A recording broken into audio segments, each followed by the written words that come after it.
இன்றைக்கி நம்ம சேனலில் காரமணி குழம்பு எப்படி பண்ணலான்னு பார்க்கலாம் வாங்க. அதுக்கு ஃபஸ்ட்டு ஒரு சட்டி வச்சுருக்கேன். அதில் கொஞ்சம் எண்ணெய் ஊற்றிருக்கேன். எண்ணெய் வேணாலும் எடுத்துக்கலாம், அது நம்ம விருப்பம்தான். அது எண்ணெய் காஞ்ச உடனே கொஞ்சம் கடுகு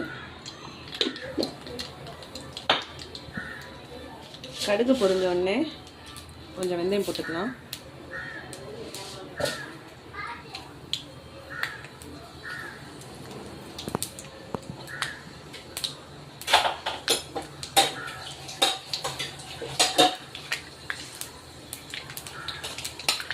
வெந்தயம் பொரிஞ்ச உடனே கொஞ்சம் சின்ன வெங்காயம், கூடவே கொஞ்சம் பெரிய வெங்காயம், ஒரு கொத்து கருவேப்பிலை, கொஞ்சம் பூண்டு, ஒரு பூண்டு ஃபுல்லாக உரிச்சு வச்சுருக்கேன், அதையும் கொஞ்சம் ஆட் பண்ணிக்கலாம்.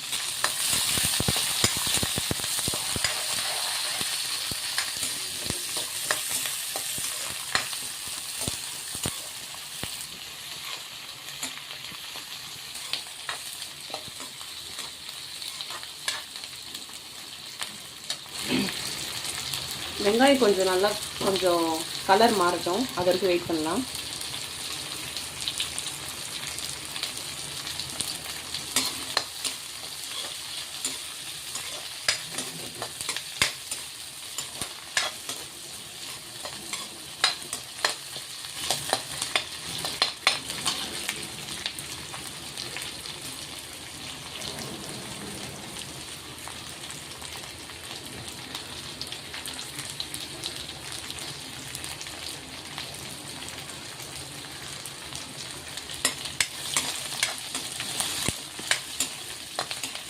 வெங்காயம் இந்த அளவுக்கு வதங்கினா போதும்.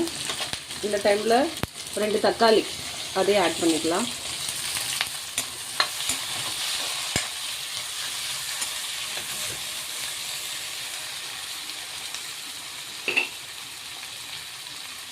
தக்காளி வதங்கிறதுக்கு கொஞ்சம் கல்லுப்பு சேர்க்குறேன்.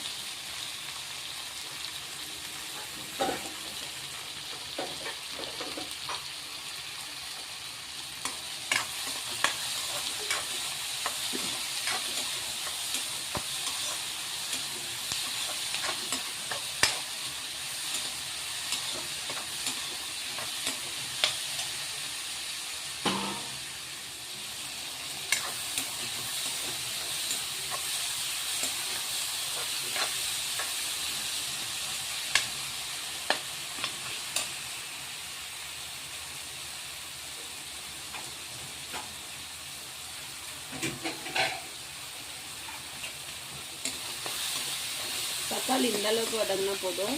இப்போ நம்ம காய் சேர்த்துடலாம். ஒரு உருளைக்கிழங்கு, ஒரு முருங்கைக்காய், 2 கத்திரிக்காய் அப்படியே ஆட் பண்ணிக்கலாம்.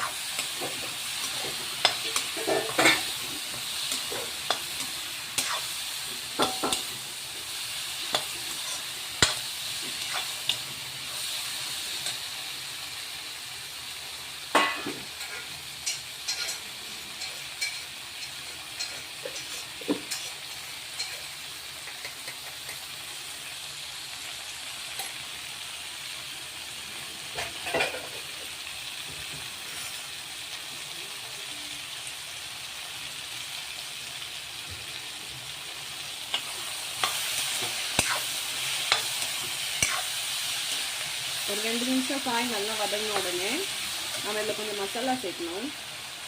2 ஸ்பூன் மல்லித்தூள், 1 ஸ்பூன் மிளகாத்தூள், 1/2 ஸ்பூன் மஞ்சள்தூள் அப்படியே சேர்த்துக்கலாம்.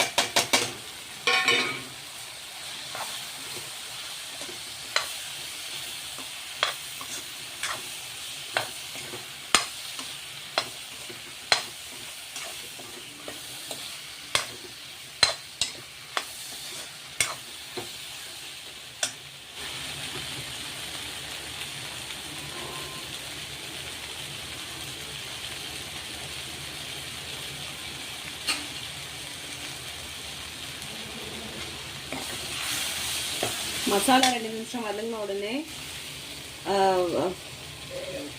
வேக வச்ச தட்டைப்பயிரை இதுக்குள்ளே சேர்த்துக்கலாம். தண்ணியோடு சேர்த்துக்கலாம்.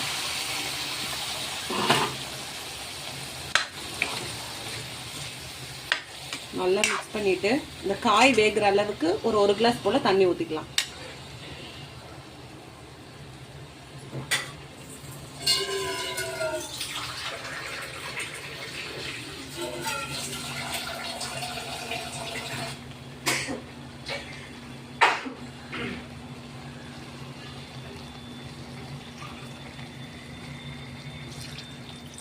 ஒன்று ஒரு 2 ஊற்றிக்கலாம்.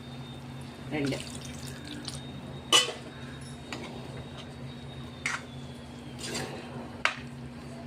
காய் நல்லா வேகட்டும்.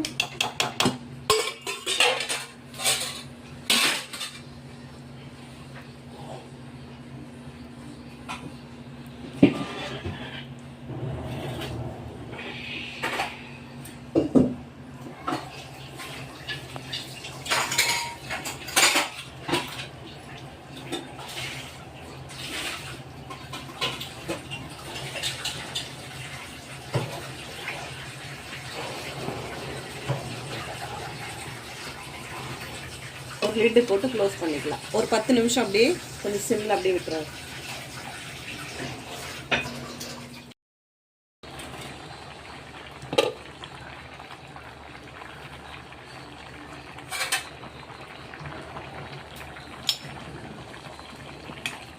காய் ஓரளவுக்கு நல்லா வெந்திருக்கு. இந்த டைமில் ஒரு நெல்லிக்காய் சைஸ் அளவுக்கு புளி கரைச்சி வச்சுருக்கு, அதையும் ஆட் பண்ணிக்கலாம். அவ்வளோதான்.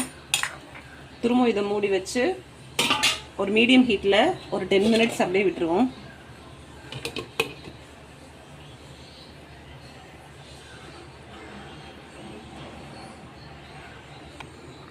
ஓப்பன் பண்ணி பார்க்கலாம் வெந்திருக்கான்னு.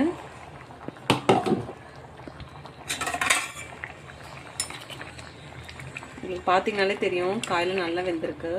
இவ்வளோ தான் கத்திரிக்காய் எல்லாம் வெந்திருக்கு. அவ்வளோதான். இந்த ஸ்டேஜில் ஆஃப் பண்ணிடலாம். அவ்வளோதான். நம்மளோட காராமணி குழம்பு நல்லா ரெடி ஆகிடுச்சு. நீங்களும் வீட்டில் செஞ்சு பார்த்துட்டு எப்படி இருக்குன்னு கமெண்ட் பண்ணுங்கள். தேங்க்யூ.